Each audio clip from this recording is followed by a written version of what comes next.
Assalamualaikum warahmatullahi wabarakatuh.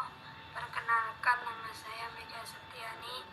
Saya mahasiswi IAIN Ponorogo semester 3 Fakultas Tarbiyah dan Ilmu Keguruan, jurusan Pendidikan Agama Islam, kelas PAID, NIM 201200123. Di sini saya akan menjelaskan tentang strategi pembelajaran kooperatif. Maka sebelum kita mengetahui langkah-langkah dari strategi pembelajaran kooperatif, alangkah baiknya kita mengenal terlebih dahulu apa itu pembelajaran kooperatif.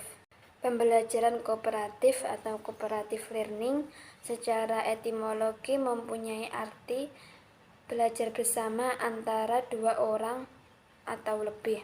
Sedangkan dalam artian yang lebih luas adalah belajar bersama yang melibatkan antara 4-5 orang yang bekerja sama menuju kelompok kerja di mana tiap anggota bertanggung jawab secara individu sebagai bagian dari hasil yang tak akan bisa dicapai tanpa adanya kerjasama antar kelompok.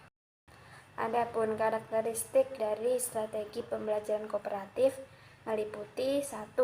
Pembelajaran secara tim, yaitu sesama anggota tim saling membantu untuk mencapai tujuan pembelajaran. Yang kedua, pembelajaran dengan manajemen kooperatif. Manajemen memiliki 4 pilar, yaitu fungsi perencanaan, fungsi organisasi, fungsi pelaksanaan, dan fungsi kontrol.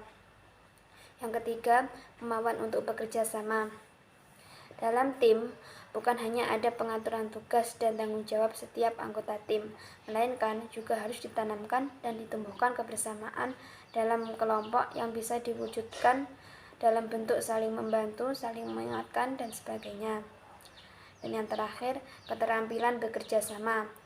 Kemampuan dan keterampilan bekerja sama dalam kelompok sangat dibutuhkan agar setiap anggota kelompok dapat menyumbangkan ide, mengemukakan pendapat, dan dapat memberikan kontribusi kepada keberhasilan kelompok. Menurut Wina Sanjaya, pembelajaran kooperatif memiliki 4 prinsip dasar, yaitu yang pertama, prinsip ketergantungan positif. Setiap anggota dalam kelompok harus mengetahui dengan baik tugas-tugas masing-masing sesuai dengan kemampuannya berdasarkan pada job description. Yang kedua, tanggung jawab perseorangan, yaitu setiap anggota kelompok harus memiliki tanggung jawab sesuai dengan tugasnya masing-masing. Yang ketiga, interaksi tatap muka. Interaksi tatap muka akan memberikan pengalaman yang berharga kepada setiap anggota kelompok untuk bekerja sama, menghargai setiap perbedaan, manfaatkan kelebihan masing-masing anggota, dan mengisi kekurangan masing-masing. Dan yang terakhir, partisipasi dan komunikasi. Untuk dapat melakukan partisipasi dan komunikasi, setiap anggota kelompok perlu dibekali dengan kemampuan-kemampuan berkomunikasi. Adapun menurut Peter dan Lorna membagi prosedur strategi pembelajaran kooperatif ke dalam 8 langkah, yaitu 1. Menetapkan tujuan pembelajaran, aktivitas, dan penghargaan. Yang kedua, komposisi kelompok. Yang ketiga, kerjasama yang efektif. Yang keempat, perilaku yang dapat diterima dan tidak dapat diterima. Yang kelima, periode percobaan dan umpan balik. Yang keenam, bantuan dari guru kepada mahasiswa. Dan yang terakhir, melakukan evaluasi. Menurut Deutsch, Shaw, serta Johnson telah mengidentifikasi beberapa keunggulan ketika pembelajaran cooperative learning diterapkan dengan baik.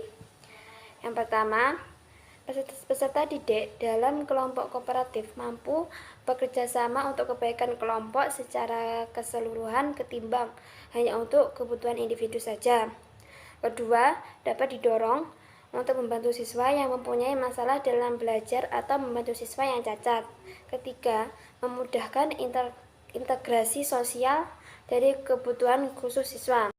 Keempat, dapat digunakan untuk menyediakan penghargaan atau reward baik kepada siswa berprestasi tinggi maupun siswa berprestasi rendah. Kelima, memudahkan pembagian usaha dan tugas yang dapat disesuaikan dengan kebutuhan individu. Dan yang terakhir, mendorong komunikasi antar siswa dan hasilnya adalah pembelajaran yang lebih baik dan hubungan antar personal yang semakin membaik. Sedangkan kelemahan pembelajaran kooperatif yaitu 1. Butuh waktu yang lama untuk memahami filosofi belajar secara kooperatif. Yang kedua, sulit untuk mewujudkan peer teaching yang efektif, padahal ciri utama pembelajaran kooperatif adalah adanya peserta didik yang saling membelajarkan. Yang ketiga, dalam evaluasi sulit untuk memberi penilaian yang objektif secara individual, karena dalam pembelajaran kooperatif lebih menonjolkan kebersamaan atau kerja kelompok. Yang keempat, butuh waktu yang lama untuk mengembangkan kesadaran berkelompok. Dan yang terakhir, kurang memperhatikan aspek motivasi diri untuk menanamkan kepercayaan diri karena tertutup dengan kepentingan bersama.